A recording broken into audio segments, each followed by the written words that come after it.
జై కాంగ్రెస్ ఇంకా గట్టిగా జై కాంగ్రెస్.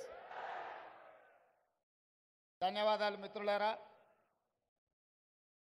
ఈరోజు కీర్తిశేషులు సూదిని జైపాల్ రెడ్డి గారి 5వ వర్ధంతి సందర్భంగా కల్వకుర్తి శాసనసభ నియోజకవర్గంలో మీ అభిమాన నాయకుడు మీ శాసనసభ్యుడు కసిరెడ్డి నారాయణ రెడ్డి గారి అధ్యక్షతన వారి జ్ఞాపకార్థం కొట్ర చౌరస్తాలో వారి విగ్రహావిష్కరణ కార్యక్రమంతో పాటు ఈ కల్వకుర్తి అభివృద్ధి కార్యక్రమాలకు సంబంధించి ఏ విధంగా అయినా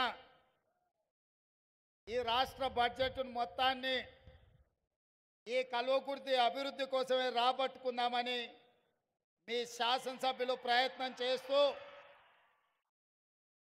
నాతో పాటు ఈ కార్యక్రమంలో ఉమ్మడి మహబూబ్ నగర్ జిల్లా ఇన్ఛార్జ్ మంత్రివర్యులు దామోదర్ రాజ నరసింహ గారు,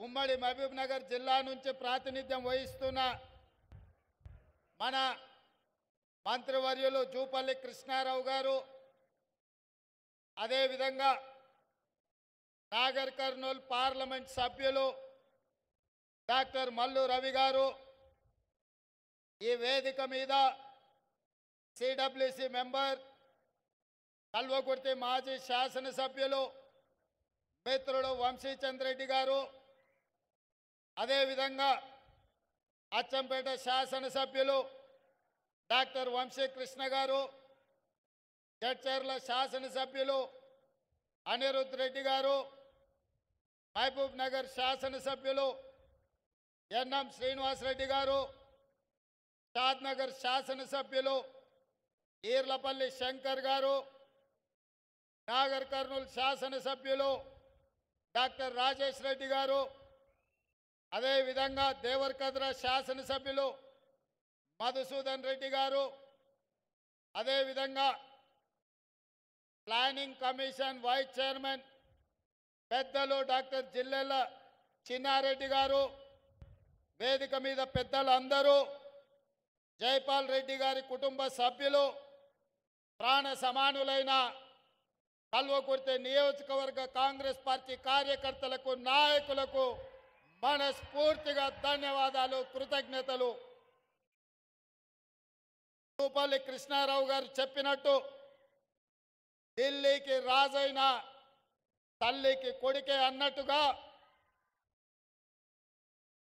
నేను జడ్పీటీసీగా శాసనమండలి సభ్యుడిగా శాసనసభ్యుడిగా పార్లమెంట్ సభ్యుడిగా ఈనాడు తెలంగాణ రాష్ట్రానికి 2వ ముఖ్యమంత్రిగా ఏ బాధ్యత చేపట్టినా ఎంత ఎత్తుకు ఎదిగినా నేను నల్లమల బిడ్డనే, నేను మీ సోదరుడినే, నాకు ఏ హోదా వచ్చినా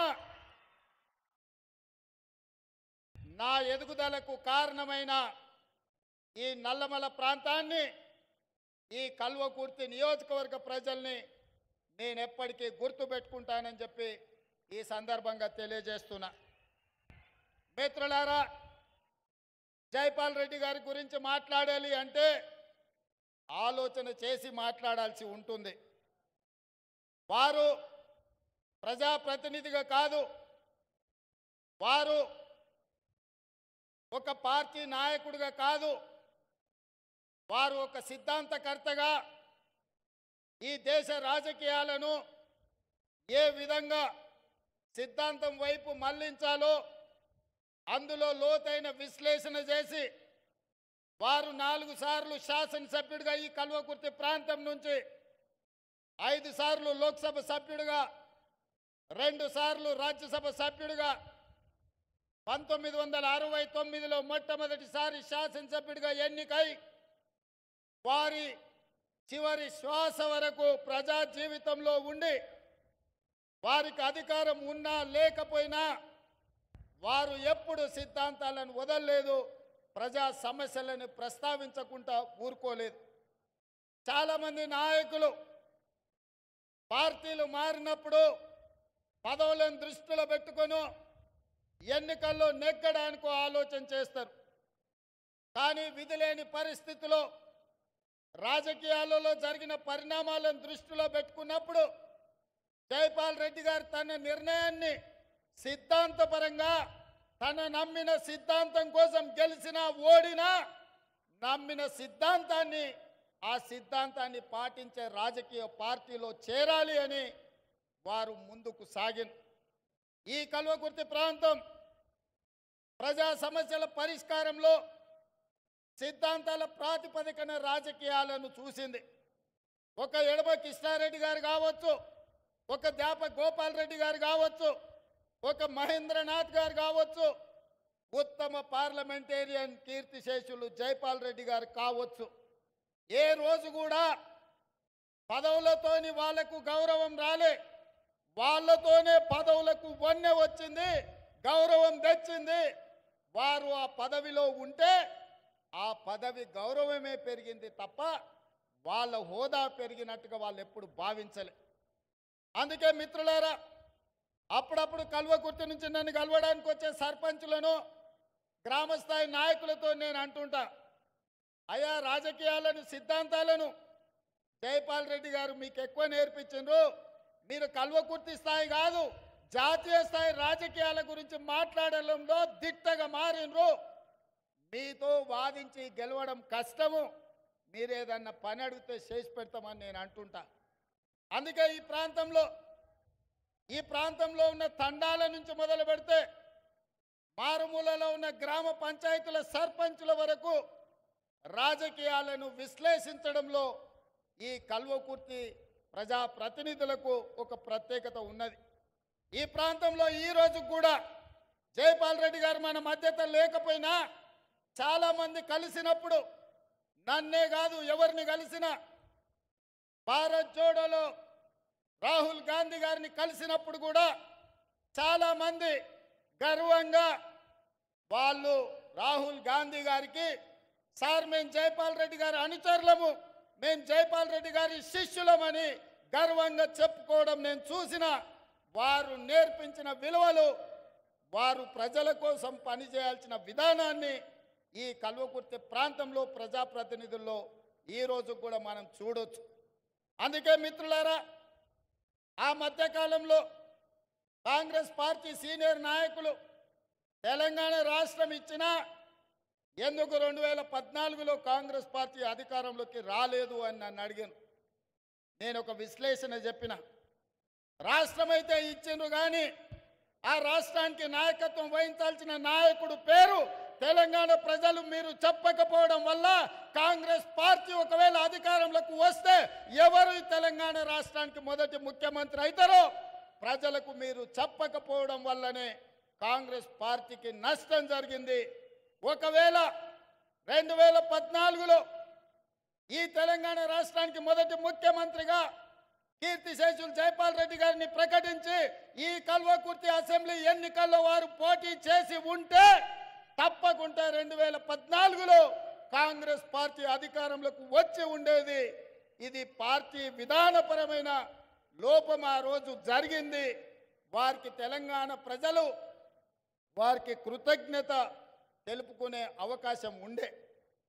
ఎందుకు నేను ఈ మాట ఈ వేదిక మీద నుంచి చెప్తున్నా అంటే, ఈ మధ్యకాలంలో 2023 బడ్జెట్ సమావేశాలలో నరేంద్ర మోడీ గారు మాట్లాడుతూ కాంగ్రెస్ పార్టీ తెలంగాణ బిల్లును పార్లమెంటు తలుపులు మూసి లైవ్ కట్ చేసి ఆమోదింపజేసుకున్నారు, తల్లిని చంపి బిడ్డను కాపాడినరు అని నరేంద్ర మోడీ గారు ఒక తీవ్రమైన ఆరోపణ చేసింది.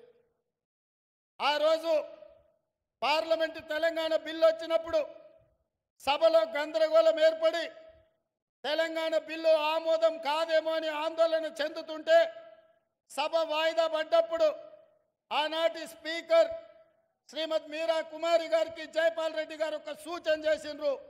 మూడ్ ఆఫ్ ద హౌస్ చూసి తలుపులు మూసి తెలంగాణ బిల్లును ఆమోదింపజేసుకుంటే ఖచ్చితంగా తెలంగాణ రాష్ట్రం ఏర్పడుతుందని జైపాల్ రెడ్డి గారు మీరా కుమారి గారికి చేసిన సూచనను పాటించి పార్లమెంటు తలుపులు మూసి లైవ్లు కట్ చేసి మీరా కుమారి గారు తెలంగాణ రాష్ట్రాన్ని మనకిచ్చింది.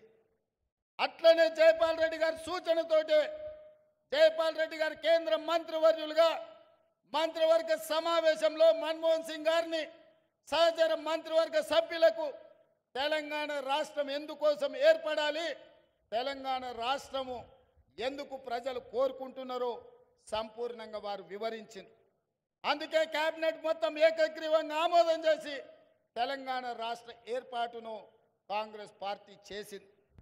కానీ ఆ తర్వాత ఆశించిన ఫలితాలు రాలే. కల్వకుర్తి నియోజకవర్గ ప్రజలు, జైపాల్ రెడ్డి గారి అభిమానులు కల్వకుర్తి ప్రాంతం నుంచి తెలంగాణ రాష్ట్రానికి ముఖ్యమంత్రి అయ్యే అవకాశం చేయి జారిపోయిందని బాధపడ్డారు. కానీ 10 సంవత్సరాల కాలక్రమంలో ఈ ప్రాంతం నుంచి ఒకనాడు కల్వకుర్తి నియోజకవర్గంలో భాగమైన మేడ్చల్ మండలంలో 2006 సంవత్సరంలో మీ అభిమానంతో మీరు గుండెల్లో పెట్టి చూసుకొని మీరు భుజాల మీద మోసి మొట్టమొదటిసారి జిల్లా పరిషత్ మెంబర్గా ఇండిపెండెంట్గా నన్ను గెలిపిస్తే ఆనాడు మేడ్చల్ మండలంలో మీరు నాటిన మొక్క ఈనాడు వృక్షమై తెలంగాణ రాష్ట్రానికి ముఖ్యమంత్రి అయి మీ ముందు నిలబడ్డాడు. ఈ కల్వకుర్తి ప్రాంతం నుంచే మీ బిడ్డ ఈరోజు ఈ తెలంగాణ రాష్ట్రానికి ముఖ్యమంత్రి అయింది. అందుకే మిత్రులారా, మా నారాయణ రెడ్డి గారు అడిగినరు, వారు ఎకరు పెట్టిన అభివృద్ధి కార్యక్రమాలను చూస్తే బట్టి విక్రమార్క గారు ప్రవేశపెట్టిన 2,91,000 కోట్లు నేను కల్వకుర్తికే ఇచ్చిపోవాల్సి వస్తుంది. మిగతా 118 నియోజకవర్గాలకు ఇవ్వడానికి కూడా నా దగ్గర ఏముండదు. అయినా మీ సోదరుడిగా మీ బిడ్డగా ఆనాడు ఇదే మైదానంలో నేను రాహుల్ గాంధీ గారు వచ్చి ఒక మాట చెప్పిన మా మిత్రుడు వంశీచంద్ర రెడ్డి గారు సాక్షిగా నారాయణ రెడ్డిని మీరు గెలిపించండి, ఈ కల్వకుర్తికి ఒక్కరు కాదు 2 శాసనసభ్యులు ఉంటారు, ఒకటి నారాయణ రెడ్డి అయితే రెండవది రేవంత్ రెడ్డి, ఈ ప్రాంతాన్ని అభివృద్ధి చేస్తా అని ఇదే మైదానంలో ఇక్కడి నుంచే మీకు మాట ఇచ్చిన. ఒక్కసారి కాంగ్రెస్ పార్టీ మాట ఇస్తే మాట నిలబెట్టుకోవడానికి ఎంత దూరమైనా వెళ్తుంది. అందుకే ఈరోజు ఈ వేదిక మీద నుంచి ఈ కల్వకుర్తి శాసనసభ నియోజకవర్గంలో 100 పడకల ఆసుపత్రిని మంజూరు చేసి ఈ ప్రాంత పేదలకు ప్రభుత్వ వైద్యాన్ని అందించే బాధ్యత రాష్ట్ర ప్రభుత్వం తీసుకుంటుంది. అదేవిధంగా R&B రోడ్ల కోసం నారాయణ రెడ్డి గారు అడిగినరు, రోడ్ల వివరాలు మళ్ళీ ఇస్తా. 180 కోట్ల రూపాయలతోటి R&B గెస్ట్ హౌస్తో పాటు R&B రోడ్ల 180 కోట్ల రూపాయలు ఇవాళ ఈ కల్వకుర్తి శాసనసభ నియోజకవర్గానికి మంజూరు చేస్తామని చెప్పి నేను ఈ సందర్భంగా తెలియజేస్తున్నా. అదేవిధంగా ఈ ప్రాంతంలో నిరుద్యోగ యువకులు ఎక్కువ అటు మాడుగులు కావచ్చు, ఆమన్గల్ కావచ్చు, కడతాలు కావచ్చు, తలకొండపల్లి కావచ్చు, వెల్దండ కావచ్చు, కల్వకుర్తి కావచ్చు, ఒంగూరు ప్రాంతం కావచ్చు, మిడ్చల్ ప్రాంతం కావచ్చు, ఈ ప్రాంతంలో చైతన్యం ఉన్నది. చైతన్యవంతమైన యువకులకు నిరుద్యోగ సమస్య ఉన్నది. ఆ నిరుద్యోగ సమస్యను పరిష్కరించడానికి నేషనల్ అకాడమీ ఆఫ్ కన్స్ట్రక్షన్ నుంచి ఒక స్కిల్ సెంటర్ని ఆమన్గల్లో ఇచ్చి 10 కోట్ల రూపాయలతోటి తక్షణమే పనులను ప్రారంభించే మంజూరు ఈ వేదిక మీద నుంచి మీకందరికీ ఇస్తున్నాం. అదేవిధంగా ఆమన్గల్లో డిగ్రీ కాలేజ్ బిల్డింగ్ లేదు, జూనియర్ కాలేజ్ బిల్డింగ్ లేదని మా శాసనసభ్యులు చెప్పినారు. దానికి ఎంత ఖర్చైనా తక్షణమే వాటికి మంజూరు చేసే బాధ్యత ఈ ప్రభుత్వం తీసుకుంటుంది అని చెప్పి నేను ఈ సందర్భంగా తెలియజేస్తున్నా. అదేవిధంగా వివిధ ప్రాంతాలకు సంబంధించిన హై లెవెల్ బ్రిడ్జెస్ గురించి నారాయణ రెడ్డి గారు అడిగినారు. కల్వకుర్తి శాసనసభ నియోజకవర్గంలో 5 హై లెవెల్ బ్రిడ్జిలు 15 కోట్ల రూపాయలతో మంజూరు చేసి మీ సమస్యల్ని పరిష్కరించే బాధ్యత ఈరోజు కాంగ్రెస్ పార్టీ తీసుకుంటుంది. అదేవిధంగా మాడుగుల మండలం జైపాల్ రెడ్డి గారి సొంత గ్రామం. అందుకే మాడుగుల మండలానికి మండల కేంద్రంలో అండర్ గ్రౌండ్ డ్రైనేజ్ మొత్తం మాడుగుల గ్రామంలో అండర్ గ్రౌండ్ డ్రైనేజ్ ఇచ్చే బాధ్యత కాంగ్రెస్ పార్టీ తీసుకుంటుంది, ఎన్ని నిధులైనా సరే. అదేవిధంగా మాడుగుల మండలంలో ఎడ్యుకేషనల్ ఇన్స్టిట్యూట్స్, గ్రామస్థాయి పాఠశాలల్లో కనీస వసతులు లేవు. అందుకే మాడుగుల మండలంలో ఉన్న ప్రభుత్వ పాఠశాలలో కనీస వసతులను మెరుగుపరచడానికి ఒక్క మాడుగుల మండలానికి 10 కోట్ల రూపాయలను మంజూరు చేసి మాడుగుల్లో చదువుకునే పేదల పిల్లలకు ఖచ్చితంగా సహాయాన్ని అందించే బాధ్యత కాంగ్రెస్ పార్టీ తీసుకుంటుంది. అదేవిధంగా పంచాయతీరాజ్ రోడ్లు ఇంతకుముందే రవీంద్రనాయక్ మాజీ పార్లమెంట్ సభ్యులు వచ్చి నాకు ఒక మాట చెప్పారు. ఒకనాడు లంబాడాలు బీసీలో ఉంటే ఎస్టీల జాబితాలో చేర్పించాలని ఆనాడు ఎమ్మెల్యేగా పార్లమెంట్లో అసెంబ్లీలో రాణిస్తున్న జైపాల్ రెడ్డి గారు మమ్మల్ని పిలిచి చెప్పి లంబాడాలను బీసీలో నుంచి ఎస్టీలకు మార్పించడానికి ఆనాడు ఇందిరాగాంధీ గారిని ఒప్పించి లంబాడ సోదరులను ఎస్టీలలో చేర్పించిండ్రని చెప్పి ఇంతకుముందే రవీంద్ర నాయక్ గారు చెప్పారు. అందుకే ఈ వేదిక మీద నుంచి కల్వకుర్తి శాసనసభ నియోజకవర్గంలో ఉన్న అన్ని తండాలు గ్రామ పంచాయతీలుగా మారిన అన్ని తండాలకు తప్పకుండా మీ మండల కేంద్రానికి బీటీ రోడ్లు వేసే బాధ్యత, తండాలను అభివృద్ధి చేసే బాధ్యత ఈరోజు ఈ వేదిక మీద నుంచి తెలంగాణ రాష్ట్ర ప్రభుత్వం తీసుకుంటుంది. ఎన్ని కోట్ల రూపాయలైనా కూడా ఖర్చు పెట్టి తప్పకుండా ఈ కార్యక్రమాన్ని చేస్తుంది. అందుకే మిత్రులారా, కల్వకుర్తి శాసనసభలో ఉన్న అన్ని గ్రామ పంచాయతీల నుంచి మండల కేంద్రానికి బీటీ రోడ్లు వేసే బాధ్యత కాంగ్రెస్ పార్టీ తీసుకుంటుంది. మండల కేంద్రాల నుంచి జిల్లా కేంద్రానికి డబుల్ రోడ్ వేసే బాధ్యత కాంగ్రెస్ పార్టీ తీసుకుంటుంది. ఇదే కాదు, జిల్లా కేంద్రం నుంచి రాష్ట్ర రాజధాని హైదరాబాద్ నగరానికి 4 లేన్ రోడ్లను వేసే బాధ్యత కాంగ్రెస్ పార్టీ తీసుకుంటుంది. ఇదే కాకుండా హైదరాబాద్ శ్రీశైలం రోడ్డు ముఖ్యంగా కల్వకుర్తి నుంచి హైదరాబాద్ వరకు విపరీతమైన రద్దీ పెరిగింది, ప్రమాదాలు జరుగుతున్నాయి. మొన్న ఢిల్లీ వెళ్ళినప్పుడు నేను, కోమటిరెడ్డి వెంకటరెడ్డి గారు, నితిన్ గడ్కరీతో మాట్లాడి హైదరాబాద్ కల్వకుర్తి శ్రీశైలం జాతీయ రహదారిని 4 రోడ్ల లేన్గా రోడ్డు మంజూరు చేయించడానికి మాట్లాడినాం. తొందరలోనే హైదరాబాద్ కల్వకుర్తి వరకు 4 లేన్ రోడ్డును అభివృద్ధి చేసే బాధ్యత కాంగ్రెస్ పార్టీ తీసుకుంటుంది. అదేవిధంగా మిత్రులు, నేను చదువుకున్న పాఠశాల తాండ్ర గురించి గుర్తు చేసిండ్రు. మా నారాయణ రెడ్డి అక్కడ 50 లక్షలే అడిగిండు.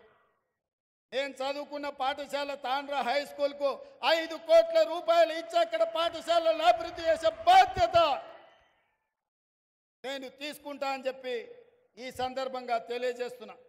అదేవిధంగా వెల్దండ మండలంతో, వెల్దండ ప్రాంతంలో ఉన్న ప్రజలతో, అక్కడున్న మిత్రులతో నాకు సన్నిహిత సంబంధాలు ఉన్నాయి.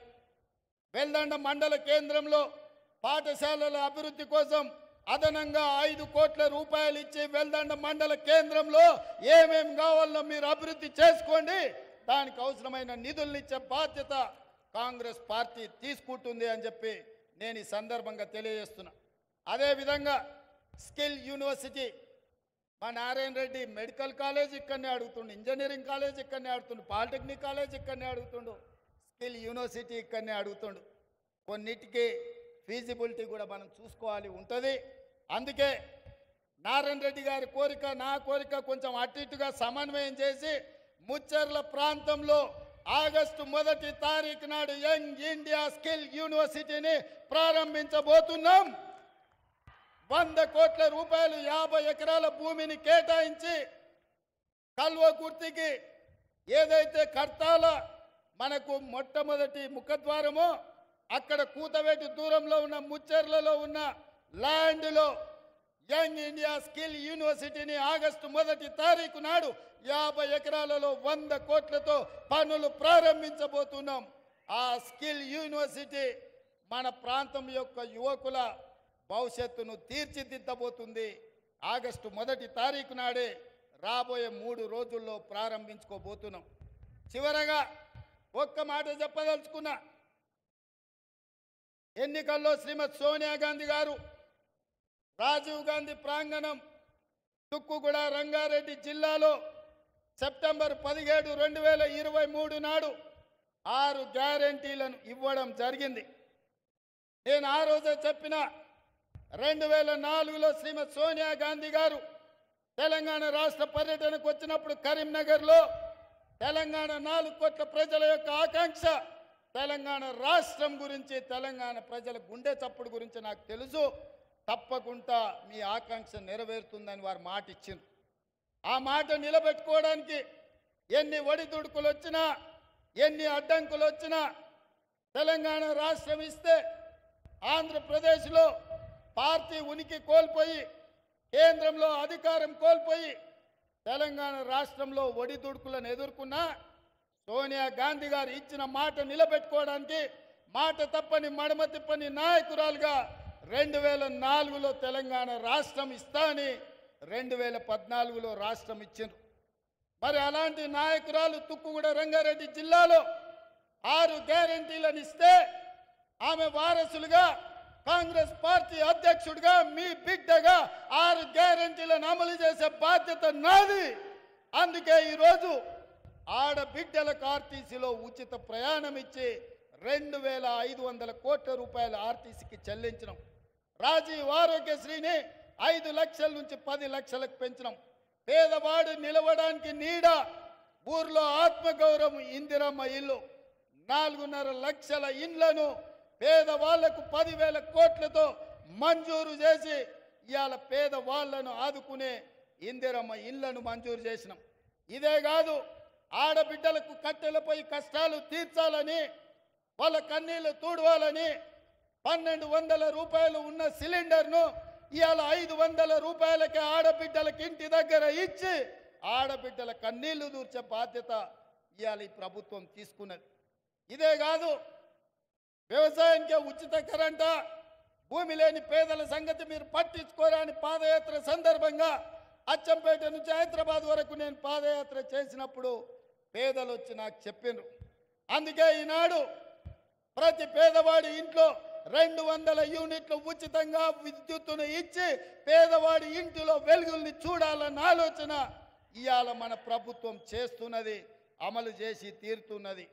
అదేవిధంగా మిత్రులారా, రైతు రుణ మాఫీ, పార్లమెంటు ఎన్నికల్లో ఓ సన్నాసి దూలం లెక్క పెరిగిండు కానీ దూడకున్న బుద్ధి కూడా లేదు. సవాలు విసిరిండు, నువ్వు 2 లక్షల రూపాయల రుణమాఫీ చేసి చూడు అని.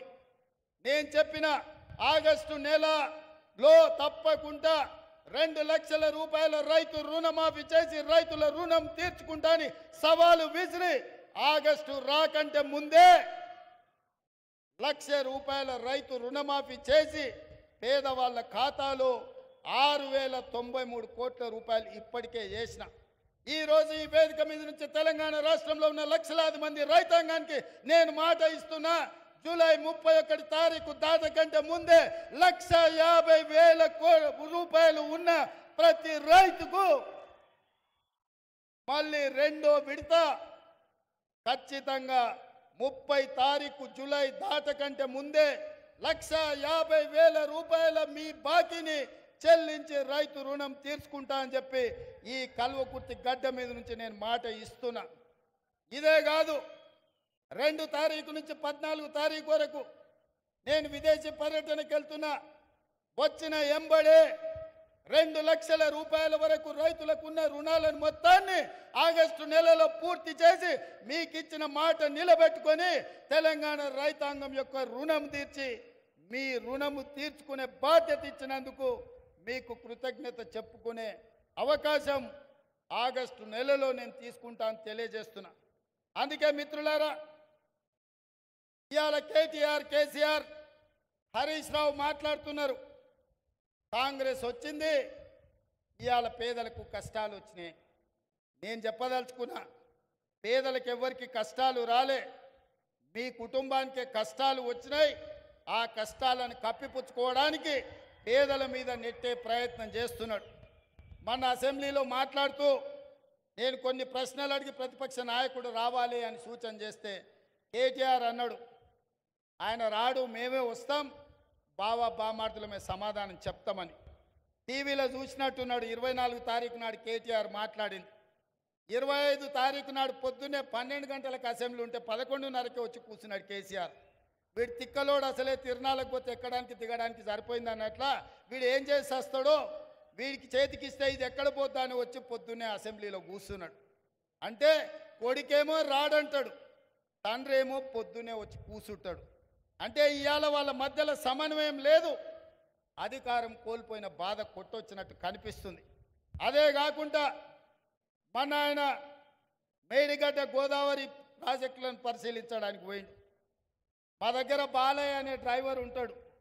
వాళ్ళ కొడుకు అక్కడ ఇక్కడ అడావిడిగా తిరుగుతున్నాడు. వాడు 10వ తరగతి పాస్ అయింది, కానీ వాడికి ఏందో ఈ తిరుగుళ్ళు అలవాటు.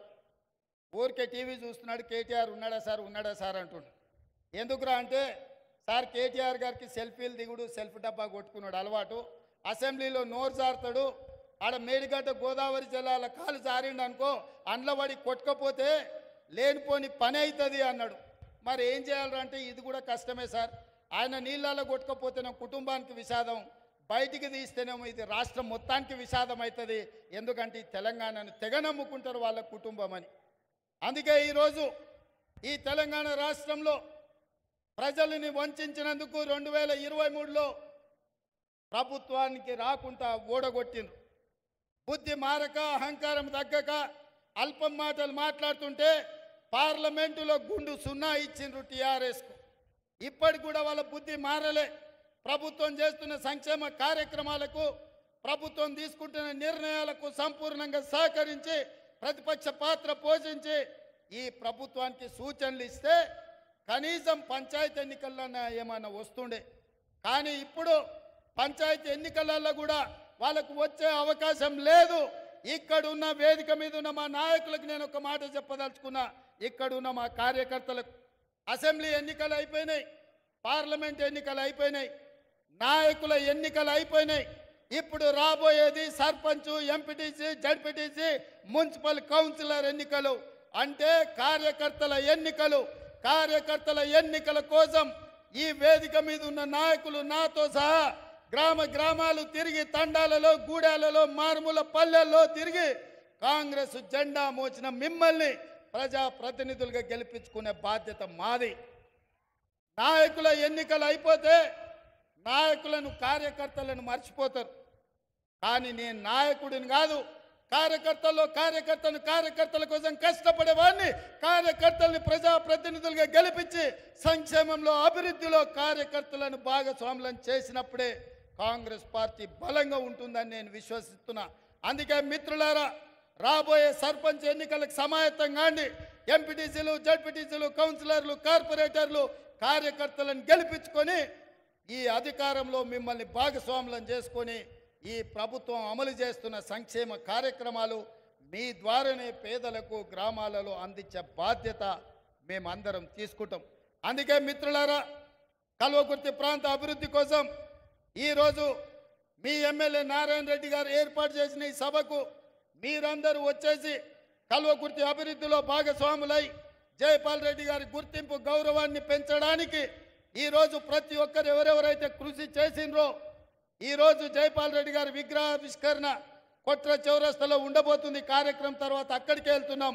కార్యకర్తలను అందరినీ కూడా జాగ్రత్తగా అక్కడికి రమ్మని సూచన చేస్తూ జైపాల్ రెడ్డి గారి విగ్రహావిష్కరణ చేయడం నాకు ఒక గొప్ప అవకాశం.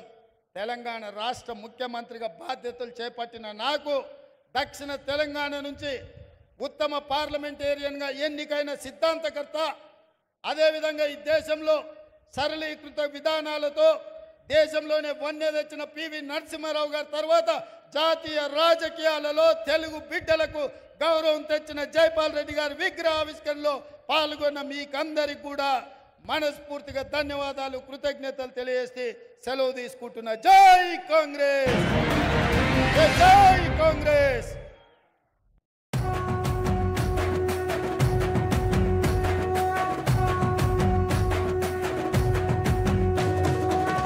రంగుల జెండా బట్టి సింగమోలే కదిలినాడు ఒక్కరో కాంగ్రెస్ సూర్యుడు. మన రేవంత్ అన్న నిగ్గదీసి అడిగే మునగాడు. వీడు భూమిన వానైతాడు, బీద సాదల ధైర్యం వీడు, దొంగ దొరల భరతం పడతాడు. మన రేవంత్ అన్న పేద ఇంటికి పండుగ తెస్తాడు. సోనియమ్మ దివెనతోని రాహులన్న సైనికుడయ్యి పెద్ద కొడుకై యుద్ధం చెయ్య సిద్ధమాయే రేవంత్ అన్న. 3 రంగుల జెండా బట్టి సింగమోలే కదిలినాడు ఒక్కరో కాంగ్రెస్ సూర్యుడు. రేవంత్ అన్న నిగ్గదీసి అడిగే మొనగాడు